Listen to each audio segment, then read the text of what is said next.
No pass, no parking. That's the policy in place for this weekend's spring graduation ceremony at UH West Oahu.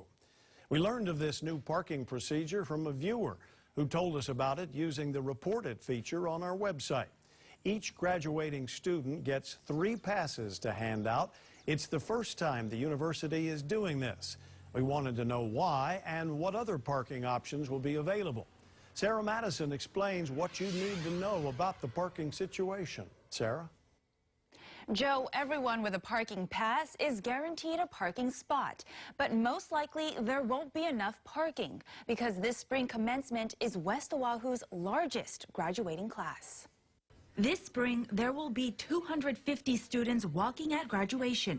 That's about 25 more than last semester. And last year, the school barely had enough parking spaces. So school officials are requiring parking passes this time around. Only 3 parking passes per graduate. It's to control the numbers. It's for the health and safety of our families, our guests, our graduates, and people who want to come on campus and enjoy this great day. School officials tell me they have 2 lots, this one right here and an open gravel lot next door, totaling 1,200 parking spaces.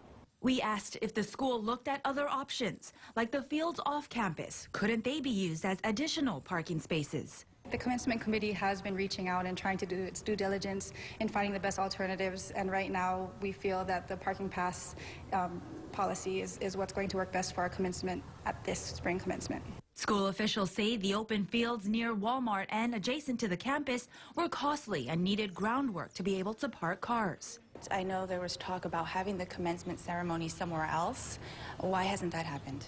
I think, again, for the size that we were at for the spring commencement, this was the best option. People want to keep it on campus. We're proud of our campus. Officials say they have looked at locations such as Paradise Cove, Aloha Stadium, and Waikiki Shell. They even looked into having it at Kapolei High School, but that site would only provide 300 parking stalls. We are looking at other alternatives right now, and maybe at future commencements as we continue to grow. I think we will be looking at alternatives. We understand the concern, and we have been trying to communicate to all of our students and their families that there is a limit to their parking, and so we've been trying to encourage carpooling and again just trying to maximize the amount of passengers per vehicle.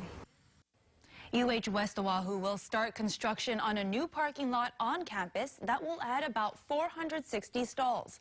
That project will start later this summer. There is a wait list for students who want more parking passes if there are any left over. Sarah Madison, KHON 2 News. Again, we learned about this from a viewer. If you have a news tip, report it at KHON2.com or through our mobile app.